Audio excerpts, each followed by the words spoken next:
everyone, I'm Lynn Kleinmeyer, and here's your digital learning team tip. This week's tip is really about keeping your inbox organized. One of the best features of Gmail are the labels. What are labels? Labels are like folders for your Gmail.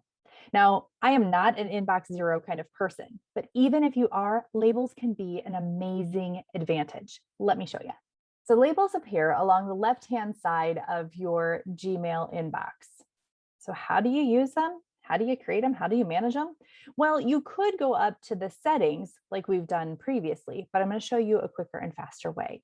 So when you click on a message, you'll notice that right here in this top navigation bar, there's this lovely folder that has this arrow in it.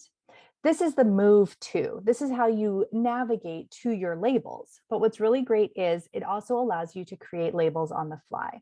So when I click this lovely button, I can start typing in what I want the label to be called. Now you'll notice that I've already got one created. It should appear right here, but if this is a new label, you'll notice that I have this option to create new. What's really great is just like in Drive, where you can have a folder within a folder, here you can have a label within a label.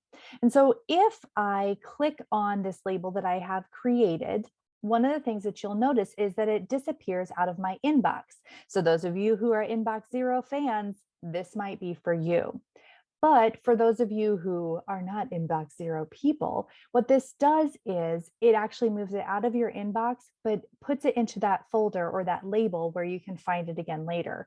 So I'm going to apologize because I'm going to do a little scrolling here. You'll see I have a lot of labels, but down here, here's my label that I've created. And right there is my email that I just moved into this label so that I can find it super quick and easy as opposed to doing an inbox scroll. Now, here's a few extra pro tips for your labels. Pro tip number one is actually to add emojis to the beginning of your labels. Why? Well, not only does it help you visually recognize things, but in the organization of the labels, normally it's alphabetical order. But if you add an emoji in the beginning, it actually raises it to the top. So that can be super helpful and handy for those labels that you use all the time.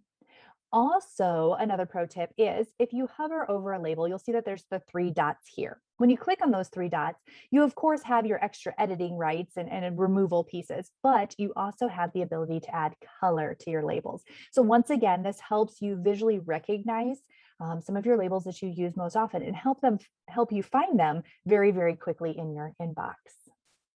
Want to know more? Contact your digital learning consultant or check out the links in this video's notes.